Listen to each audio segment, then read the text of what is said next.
জীবনে কখনো তুমি মিথ্যা বলনি, তাই তো তোমায় পেতে কাঁদে এই ধরণী। জীবনে কখনো তুমি মিথ্যা বলনি, তাই তো তোমায় পেতে কাঁদে এই ধরণী। তোমার মতো নেতা পেতে আজ সারা পৃথিবী ব্যাকুল। সূরা কাউসার 2 নম্বর আয়াতে আল্লাহ রাব্বুল আলামিন বলছেন, ফাসাল্লি লিরাব্বিকা ওয়ানহার। ফাসাল্লি লিরাব্বিকা ওয়ানহার, তোমরা নামাজ আদায় করো, তোমরা নামাজ কায়েম করো, আর তোমরা কুরবানি করো। তোমরা রক্ত প্রবাহিত করো আর কুরবানি করো, রক্ত প্রবাহিত করে কুরবানি করো, আর তোমরা নামাজ আদায় করো। আমার প্রিয় ভাইরা, তাহলে আমাদেরকে বুঝতে হবে কুরবানিটা হচ্ছে আল্লাহ রব্বুল আলামিনের সন্তুষ্ট অর্জনের জন্য, আর এটা হচ্ছে ইব্রাহিম আলাইহিস সালাতু ওয়াস সালামের সুন্নাত। আমার প্রিয় ভাইরা, ইতিপূর্বে অন্য নবীদের সময়ে কুরবানির বিধান ছিল, কুরবানিটাই পুরে ভৎস হয়ে যেত আর না হয় আসমানের দিকে উড়ে যেত। আমার প্রিয় ভাইরা, বর্তমান এই সময়ে যদি এমন বিধান থাকতো, তাহলে আপনি 5 লাখ টাকার, 2 লাখ টাকার, 80,000 টাকার কুরবানির পশু ক্রয় করে জবাই করতেন, করে সেখানে রেখে আসতেন। আর ওই কুরবানির যদি কবুল হয় পুরে ভৎস হয়ে যেত, কুরবানি যদি কবুল হয় আসমানে উঠে যেত। এই বিধান যদি থাকতো বর্তমান, তাহলে যার কুরবানি কবুল হবে না, ওই ব্যক্তির সঙ্গে মানুষ আত্মীয়তাও করতে চাইতো না, কারণ তার নিয়তের মধ্যে গরমিল আছে, তার হয়তোবা উপার্জন হারাম, এই জন্য তার কুরবানি কবুল হয় নাই। আমার প্রিয় ভাইরা, সেই বিধান যদি আজকেও জারি থাকতো, তাহলে আপনি অনেক অর্থ দিয়ে 5 লাখ 6 লাখ টাকা দিয়ে কুরবানির পশু ক্রয় করে কুরবানি করলেন, কিন্তু এই কুরবানির জন্তু যদি কবুল হয় যে আসমানে উঠে গেল, আপনি সওয়াব পাইলেন, কিন্তু এই গরুর পশুর জন্তুর গোশতগুলো পুরে ভৎস হয়ে যেত, নষ্ট হয়ে যেত। আল্লাহ রাব্বুল আলামিন তার বান্দাদের সহজ হওয়ার জন্য, আল্লাহ রাব্বুল আলামিন তার বান্দাদের সুবিধার জন্য আল্লাহ রাব্বুল আলামিন এই বিধান দান করেছেন, কুরবানির পশু ক্রয় করবেন, কুরবানি দিবেন কার জন্য? আল্লাহর জন্য। কুরবানির জন্তুর গোশতগুলো আপনি খাবেন, কুরবানি দাতা খাবে, কুরবানির জন্তুর গোশতগুলো তার আত্মীয় স্বজন খাবে, কুরবানি দাতার গোশতগুলো ফকির মিসকিন অসহায় এতিম বিধবাদেরকে দেবে। সুবহানাল্লাহ, সবাই খাবে।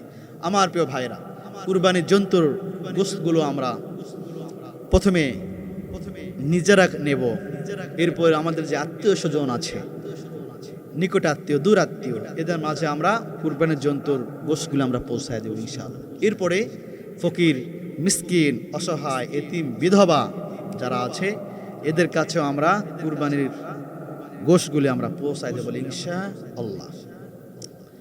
আমার প্রিয় ভাইয়েরা, এই কুরবানি শুধু আমাদের সময় থেকে চালু এমন নয়। হযরত ইব্রাহিম আলাইহিস সালাতু ওয়াস সালাম, ইব্রাহিম আলাইহিস সালাতু ওয়াস সালাম এর সময় কুরবানি হয়েছে। হযরত ইব্রাহিম আলাইহিস সালাতু ওয়াস সালাম তিনি রাতের বেলা ঘুমিয়ে আছে, স্বপ্ন দেখলেন। স্বপ্নের মধ্যে ইব্রাহিম আলাইহিস সালাতু ওয়াস সালামকে বলা হলো, হে ইব্রাহিম খলিল, তুমি তো আল্লাহ রাব্বুল আলামিনের জন্য ফেদা। ইব্রাহিম তুমি শোনো, স্বপ্ন দেখা হলো, তোমার ভালোবাসার বস্তুটি আল্লাহর জন্য কুরবানি দিতে হবে, তোমার প্রিয় বস্তুটি আল্লাহর জন্য কুরবানি দিতে হবে। স্বপ্ন ভেঙে গেল, ঘুম ভেঙে গেল। সকালবেলা উঠে হযরত ইব্রাহিম আলাইহিস সালাতু ওয়াস সালাম তিনি অনেক অসংখ্য দুম্বা কুরবানি করলেন। রাতের বেলা আবার ঘুমিয়ে গেলেন। ইব্রাহিম আলাইহিস সালাতু ওয়াস সালাম আবার স্বপ্ন দেখেন, খোয়াব দেখেন। আবার বলা হচ্ছে, ইব্রাহিম তোমার যেটা পছন্দের বস্তু, তোমার মনের যে বস্তুটা, এটা তোমাকে কুরবানি দিতে হবে। ইব্রাহিম আলাইহিস সালাতু ওয়াস সালাম পরের দিন অসংখ্য উট কুরবানি দিয়ে দিল। ইব্রাহিম আলাইহিস সালাতু ওয়াস সালাম ঘুমিয়ে পড়লেন। আবার খ্বাব দেখছেন, স্বপ্ন দেখছেন। স্বপ্ন দেখা হলো, ইব্রাহিম এখনো হয় নাই, তুমি যাকে সবচাইতে বেশি ভালোবাসো, তোমার কাছের যে বস্তুটি, যাকে তুমি সবচাইতে বেশি ভালোবাসো, তোমার পছন্দের বস্তুটি, তোমার নিকটতম বস্তুটি তুমি কুরবানি করো। ইব্রাহিম আলাইহিস সালাতু ওয়াস সালাম আর বুঝতে বাকি রইলেন না। ইব্রাহিম আলাইহিস সালাতু ওয়াস সালাম সবচাইতে ভালোবাসে হযরত ইসমাঈল আলাইহিস সালাতু ওয়াস সালামকে। ইসমাঈল আলাইহিস সালাতু ওয়াস সালামকে সবচাইতে বেশি ভালোবাসেন। ইসমাঈল আলাইহিস সালাতু ওয়াস সালামকে নিয়ে কুরবানি দেওয়ার জন্য চলে গেলেন ফাঁকা জায়গায়। ইসমাঈল আলাইহিস সালাতু ওয়াস সালামকে সঙ্গে নিয়ে তার বাবা ইব্রাহিম আলাইহিস সালাতু ওয়াস সালাম ফাঁকা মরুভূমিতে চলে গেলেন। যাওয়ার পরে একটি চাকুতে ধার দিচ্ছে, কুরবানি দিবেন ইসমাঈল আলাইহিস সালাতু ওয়াস সালামকে। আমার প্রিয় ভাইরা, আর আল্লাহ রব্বুল আলামিন তিনি এটা চান না যে ইসমাঈল জবাই হোক, এটা কিন্তু আল্লাহ রব্বুল আলামিন চায় না। আল্লাহ রব্বুল আলামিন চান এটাই যে আমার যে বিধান, আমি যেটা আদেশ করেছি, এই আদেশটি কতটুকু পালনীয় হচ্ছে, এই আদেশটি কতটুকু পালিত হচ্ছে, আদেশটি পুঙ্খানুপুঙ্খানুভাবে যেন আদায় করা হয়। আল্লাহ রব্বুল আলামিন তিনি এটাই চান। সুবহানাল্লাহ। আল্লাহ রব্বুল আলামিন তিনি এটাই চান। কুল ইন্না সালাতি ওয়া নুসুকি ওয়া মাহইয়ায়া ওয়া মামাতি লিল্লাহি রাব্বিল আলামিন। আল্লাহ পাক এটাই চান, জীবন দিতে হবে আল্লাহর জন্য, মরতে হবে আল্লাহর জন্য, জীবন নিতে হবে আল্লাহর জন্য, নামাজ আদায় করতে হবে আল্লাহর জন্য, কুরবানিও দিতে হবে কার জন্য? আল্লাহর জন্য। আমার প্রিয় ভাইয়েরা, তাহলে ইব্রাহিম আলাইহিস সালাতু ওয়াস সালাম তিনি হযরত ইসমাঈল আলাইহিস সালাতু ওয়াস সালামকে সঙ্গে নিয়ে দূরবর্তী এলাকায় চলে গেলেন। সেখানে ইসমাঈল আলাইহিস সালাতু ওয়াস সালামকে বলা হলো, হে ইসমাঈল, আমার সন্তান শোনো, আল্লাহ রব্বুল আলামিনের পক্ষ থেকে আদেশ এসেছে, আমার পছন্দের বস্তু, যাকে আমি সবচাইতে বেশি ভালোবাসি, সেই বস্তুকে কুরবানি দিতে হবে আল্লাহর জন্য। ইসমাঈল, সুতরাং আমি তোমাকে সবচাইতে বেশি ভালোবাসি, আমি তোমাকে সবচাইতে বেশি মহাব্বত করি, তুমি আমার কাছের, আমার মনের, আমার নিকটের, এই জন্য তোমাকেই আমি কুরবানি দেওয়ার জন্য নিয়ে এসেছি। হযরত ইব্রাহিম আলাইহিস সালাতু ওয়াস সালাম ইসমাঈল আলাইহিস সালাতু ওয়াস সালামকে শুয়ে দিলেন। ইসমাঈল আলাইহিস সালাতু ওয়াস সালাম বললেন, আব্বা জান শোনেন, আমার দুই হাত বেঁধে দেন, আমার দুই পা বেঁধে দেন। এর কারণ হলো, যদি আমি ছটফট করি, যদি আপনার মায়া লেগে যায়, আমাকে কুরবানি দিতে যদি আপনার কোনো কষ্ট হয়, আমি এটা চাই না, এই জন্য আমার দুই হাত দুই পা বেঁধে দেন। ইসমাঈল আলাইহিস সালাতু ওয়াস সালাম দুই হাত দুই পা বাঁধা হলো, হওয়ার পরে শুইয়ে দেয়া হলো, দুই চোখ খোলা। ইসমাঈল আলাইহিস সালাতু ওয়াস সালাম তার আব্বাকে বলতেছেন, আমার প্রিয় বাবা, আব্বা জান, আমার দু চক্ষুকে আপনি বেঁধে দেন, বন্ধ করে দেন, কারণ আমার চোখে যদি আপনার চোখ পড়ে যায়, আর আমি তো আপনার সন্তান, যদি আল্লাহর বিধান মানতে, কুরবানি দিতে যদি আপনার দ্বিধাদ্বন্দ্বের মধ্যে পড়ে যান, তাহলে আল্লাহর যে বিধানটা পরিপূর্ণভাবে অর্জন করা হলো না। এই জন্য আমার দুই চোখ আপনি বেঁধে দেন। সুবহানাল্লাহ।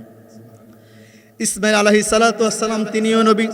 ইসমাঈল আলাইহিস সালাতু ওয়াস সালাম বাবা হযরত ইব্রাহিম আলাইহিস সালাতু ওয়াস সালাম তিনিও নবী, নবীর ছেলে নবী। সুবহানাল্লাহ। ইসমাঈল আলাইহিস সালাতু ওয়াস সালাম তিনি জানেন আল্লাহ রাব্বুল আলামিনের বিধান পরিপূর্ণভাবে অর্জন করতে হবে, আল্লাহ রাব্বুল আলামিনের বিধান অবশ্যই মানতেই হবে। এরপরে যখন জবাহ করবেন, ইসমাঈল আলাইহিস সালাতু ওয়াস সালাম বললেন, আব্বা জান, ইয়া নবী আল্লাহ, আমার দুই হাত দুই পা আপনি খুলে দেন, দুই হাত দুই পা আপনি খুলে দেন। ইব্রাহিম আলাইহিস সালাতু ওয়াস সালাম সন্তানকে জিজ্ঞেস করলেন, হে ইসমাঈল, প্রথমে তুমি বললা তোমার দুই হাত বাঁধবো, তোমার দুই পা বাঁধবো, বাঁধতে বললে আমি বাঁধলাম, কিন্তু এখন কেন তুমি দুই হাত খুলতে বলতেছো, দুই পা খুলতে বলতেছো, জানতে চাই। হযরত ইসমাঈল আলাইহিস সালাতু ওয়াস সালাম বললেন, আব্বা জান শোনেন, আল্লাহ রাব্বুল আলামিন যে বিধান দান করেছেন, এই বিধানের উপরে আমি একমত আছি, কারণ আমি চাই আল্লাহ রাব্বুল আলামিন সন্তুষ্ট থাকুক আমাদের প্রতি। আল্লাহ রব্বুল আলামিন এর বিধান পরিপূর্ণভাবে অর্জন করতে হবে। আমার দুই হাত বেঁধেছেন, দুই পা বেঁধেছেন। আল্লাহ রব্বুল আলামিন যদি মনে করেন ইসমাইল হয়তোবা জবাহের পক্ষে নাই, ইসমাইল হয়তোবা কুরবানির পক্ষে নাই, এর জন্য হাত বাঁধতে বলেছেন, পা বাঁধতে বলেছেন, যেন জোর করে কুরবানি করছে এমনটা যেন না হয়। এই জন্য আমি স্বেচ্ছায়, সশরীরে আমি স্বেচ্ছায় আমি কুরবানি হতে চাই আল্লাহর জন্য। আমার দুই হাত দুই পা এই শিকলটা বাঁধনটা খুলে দেন। ইব্রাহিম আলাইহিস সালাতু ওয়াস সালাম হযরত ইসমাইল আলাইহিস সালাতু ওয়াস সালামের দুই হাতের বাঁধন, দুই পার বাঁধনটি খুলে দিলেন। এরপরে ইসমাইল আলাইহিস সালাতু ওয়াস সালাম বললেন, আব্বা জান আমার দু চোখটা খুলে দেন। দু চোখ খুলে দেওয়া হলো। হযরত ইব্রাহিম আলাইহিস সালাতু ওয়াস সালাম দোয়া পড়লেন। দোয়া পড়ার পরে যখন তরবারি দিয়ে জবে যখন করবেন, কুরবানি যখন দিবেন, আমার প্রিয় ভাইরা, তখন আল্লাহ রব্বুল আলামিন হযরত জিবরাইল আলাইহিস সালাতু ওয়াস সালামকে বললেন, এ আমার জিবরাইল, তুমি জান্নাত থেকে একটি দুম্বা নিয়ে যাও। তখন জিবরাইল আলাইহিস সালাতু ওয়াস সালাম বললেন, আল্লাহু আকবার, আল্লাহু আকবার। বলার পরে জিবরাইল আলাইহিস সালাতু ওয়াস সালাম জান্নাত থেকে দুম্বা যখন নিয়ে আসতেছে, মাঝপথ অতিক্রম করে ইব্রাহিম আলাইহিস সালাতু ওয়াস সালামের সঙ্গে যখন সামনে নিয়ে আসতেন, নিয়ে আসে বলে, এ ইব্রাহিম খলিলুল্লাহ, আপনি এই পরীক্ষার মধ্যে পাশ করেছেন, উত্তীর্ণ হয়েছেন। ইসমাইলকে আর জবেহ করতে হবে না, ইসমাইলকে আর কুরবানি দিতে হবে না। আল্লাহ রাব্বুল আলামিন ওহী পাঠিয়েছেন জান্নাত থেকে দুম্বা আনার জন্য। আল্লাহ রাব্বুল আলামিন বলেছেন, সুতরাং আমি দুম্বা নিয়েছি, আপনি এই দুম্বাকে আপনি কুরবানি করুন। সুবহানাল্লাহ। এই দুম্বা দেখেই হযরত ইব্রাহিম আলাইহিস সালাতু ওয়াস সালাম বললেন, আল্লাহু আকবার, আল্লাহু আকবার, লা ইলাহা ইল্লাল্লাহ, আল্লাহু আকবার, আল্লাহু আকবার। এরপরে হযরত ইব্রাহিম আলাইহিস সালাতু ওয়াস সালাম ওই দুম্বাকে জবাই করলেন। ওয়ালিল্লাহিল হামদ, আল্লাহু আকবার। আমার প্রিয় ভাইরা, আল্লাহ রাব্বুল আলামিন তিনি চাইছিলেন যে আমার বিধান তারা কিভাবে মানে, আমার বিধানটা পরিপূর্ণভাবে আদায় আমার বান্দারা আমার নবী জানা করে, এটাই চাইছেন আল্লাহ রাব্বুল আলামিন। আল্লাহ পাক চান নাই যে হযরত ইসমাইলকে জবাই করে তাকে কুরবানি দেয়।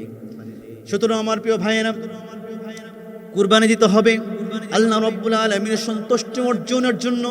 আল্লাহ রাব্বুল আলামিনের বিধান কুরবানি করা, কুরবানি করতেই হবে। আর এটা হলো হযরত ইব্রাহিম আলাইহিস সালাতু ওয়াস সালামের সুন্নাত, এই সুন্নাত মেনে করতে হবে। এবং কুরবানি আল্লাহর বিধান, এটাও মানতে হবে, সুন্নাত মেনে কুরবানি করবেন, এটাই হলো ওয়াজিব বিধান। সুবহানাল্লাহ। আমার প্রিয় ভাইয়েরা, আমাদের সমাজে একটি এলোমেলো বিষয় দেখা যাচ্ছে। আমাদের সমাজগুলোতে দেখা যাচ্ছে প্রতিটা পরিবার থেকে একটি করে কুরবানি হচ্ছে। পরিবার থেকে কয়টি কুরবানি হচ্ছে? একটি কুরবানি হচ্ছে। যে পরিবারের যে সরকার, যে পরিবার যে পরিচালনা করেন, বাবা বা বড় ভাই, এদের পক্ষ থেকে একটি কুরবানি হচ্ছে। কিন্তু পরিবারের যে আর যে সদস্য আছে, স্ত্রী বা বোন বা অন্য ভাইয়েরা, এরাও সম্পদের মালিক যদি হয়ে থাকে, যদি 1,91,000 টাকা যে বেশি থাকে সম্পদ, তাহলে এক পরিবারে হোক আর স্বামী স্ত্রী হোক, তাহলে আলাদাভাবে তাদেরকে বা নতুন ভাগে কুরবানি দিতে হবে, এটাই হচ্ছে বিধান। কিন্তু আমরা এই ভুল ধারণাটা দেখতে পাই যে পরিবার থেকে একটি কুরবানি দিচ্ছে, সেটা হলো বাবা কুরবানি দিচ্ছে। তার মাল অর্থ সম্পদ আছে, নেশাব পরিমাণ সম্পদ আছে মায়ের, এরপর মা কুরবানি দিচ্ছে না, শুধু বাবা কুরবানি দিচ্ছে। মার যদি নেশাব পরিমাণ সম্পদ থাকে, এক সংসারে থাকুক না কেন, তাকে আলাদা করে কুরবানি দিতে হবে। আমার প্রিয় ভাইয়েরা, যদি কেউ বালেক হয়ে যায়, বালেক হওয়ার পরে তার যদি বর্তমান বাজার অনুযায়ী তার যদি 1,91,000 টাকার উপর যদি টাকা থাকে বা অর্থ যদি থাকে, তাহলে সেই ব্যক্তিকে কুরবানি দিতে হবে বালেক হওয়ার পর। সে যে কেউ হতে পারে। আমার প্রিয় ভাইয়েরা, কুরবানির বিষয়ে অনেক কথা এসেছে, এই বিষয়ে হাদিস এসেছে। আমার প্রিয় ভাইয়েরা, আল্লাহর রাসূল সাল্লাল্লাহু আলাইহি ওয়াসাল্লাম বললেন, কুরবানির বিষয়ে মোটা তাজা থেকে কুরবানি ক্রয় করো। যে জন্তুর মধ্যে বেশি শক্তি আছে, যার শিং বেশি বড়, যার শরীরের মধ্যে বেশি লোম আছে, পশম আছে, এমন জন্তু দেখে তোমরা কুরবানি ক্রয় করো। কেননা যে কুরবানির জন্তু হবে, কুরবানির জন্তুর প্রতিটা লোমের বিনিময়ে আল্লাহ রাব্বুল আলামিন একটি করে সওয়াব দান করবে। যতগুলি লোম হবে ততগুলি সওয়াব দান করবে। আমার প্রিয় ভাইয়েরা, আর শক্তিশালী দেখে পশু ক্রয় করতে হবে, কারণ আল্লাহ পাক যদি আপনারে কুরবানিটি কবুল করে আর আপনাকে যদি কবুল করে, ওই কুরবানির জন্তুর পিঠের উপর উঠে আপনি ফুল সিরাত পার হয়ে জান্নাতের মধ্যে যাবে। একজন সাহাবী আল্লাহ রাসূলকে বললেন, ইয়া রাসূলুল্লাহ, ইয়া হাবিবাল্লাহ, আমি যদি ভেড়া কুরবানি দেই আমার কেমন সওয়াব হবে? আল্লাহ রাসূল সাল্লাল্লাহু আলাইহি ওয়াসাল্লাম বললেন, আমার সাহাবারা তোমরা শোনো, ভেড়ার শরীরে যদি লোমও বেশি থাকে এরপরেও কোনো সমস্যা নেই। ওই ভেড়ার লোমের প্রতিটা লোমের বিনিময়ে একটি করে নেকি আল্লাহ পাক আপনাকে দান করবে।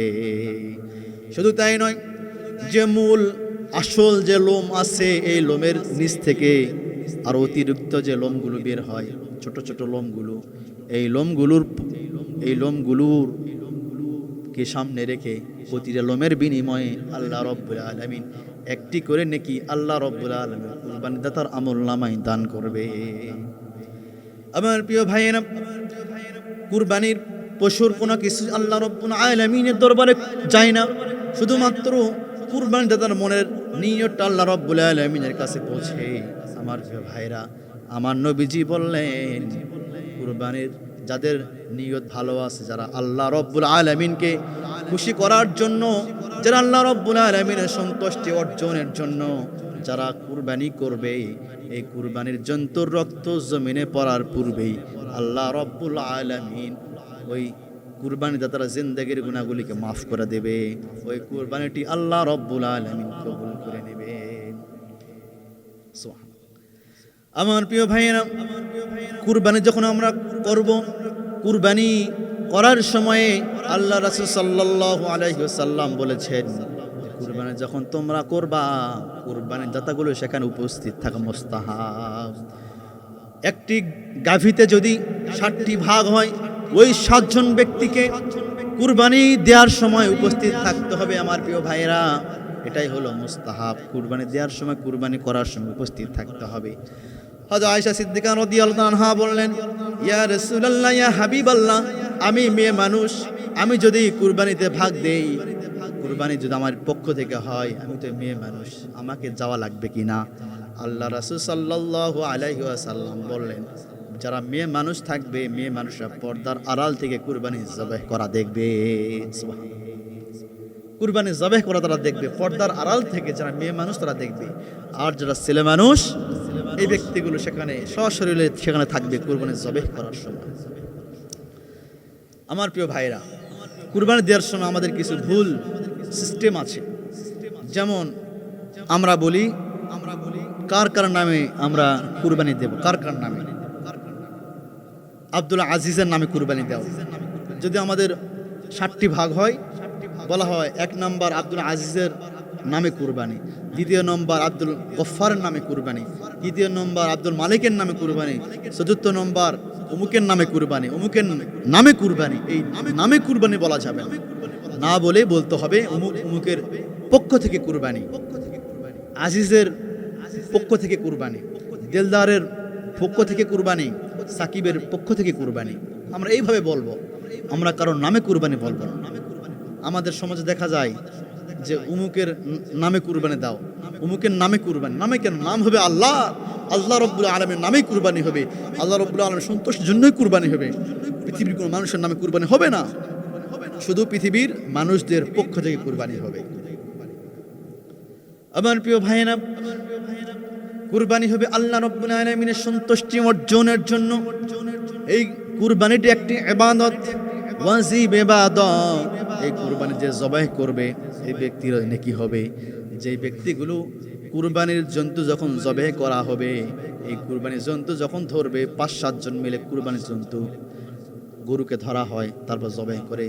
যে ব্যক্তিগুলো কুরবানির জন্তুকে ধরবে, ওই ব্যক্তিগুলোরও সওয়াব হবে সুবহানাল্লাহ। যতটুকু সময় নিয়ে কুরবানির জন্তুকে ধরা হয় ওই পুরাটা সময় ওই ব্যক্তিদের আমল নামায় আল্লাহ রাব্বুল আলামিন সওয়াব দান করতে থাকেন সুবহানাল্লাহ। আমার প্রিয় ভাইয়েরা, কোনো লস নাই। আর যে ব্যক্তিরা কুরবানির জন্তুকে ধরবে এই ব্যক্তিগুলো আওয়াজ দিয়ে দিয়ে বলবে আল্লাহু আকবার, আল্লাহু আকবার, লা ইলাহা ইল্লাল্লাহু আল্লাহু আকবার, আল্লাহু আকবার, ওয়ালিল্লাহিল হামদ। এই দোয়াটা পড়তে থাকবে আমার প্রিয় ভাইয়েরা। সুতরাং কুরবানি পশু ধরবেন, কুরবানি জবাই করার সময় পশু ধরবেন, সাহায্য করবেন। আবার কুরবানির পশু যারা জবাই করবে তারা সওয়াব, আর যে ব্যক্তিগুলো কুরবানির পশু ধরবে জবাই করার জন্য সহযোগিতা করবে এদের সওয়াব।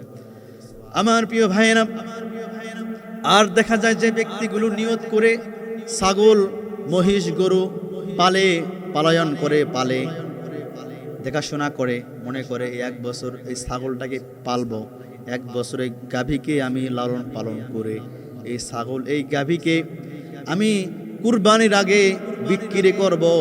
আর মুমিনাতরা, মুসলমানরা তারা এই আমার এই পশুটা কিনে তারা আল্লাহর জন্য কুরবানি দিবে সুবহানাল্লাহ। এই নিয়ত করে যদি কোনো ছাগল পালে, গরু পালে, মহিষ পালে, আল্লাহ রাব্বুল আলামিন ওই দীর্ঘ 1 বছর ধরে যে ওই শ্রম দিয়েছে, এই জন্য প্রতিটা শ্রমের সেকেন্ডে সেকেন্ডে ওই বান্দির আমল নামে আল্লাহ রাব্বুল আলামিন সওয়াব দান করবে।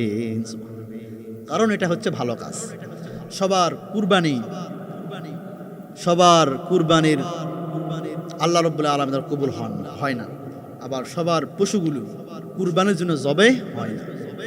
সবার পশু কুরবানি জবাই হয় না। অনেক ব্যক্তি আছে যে কুরবানি ঈদুল আজহার আগে কুরবানির জন্তু সে বিক্রি করবে, অনেক সময় বিক্রি হয় না, অনেক সময় বিক্রি হয় না।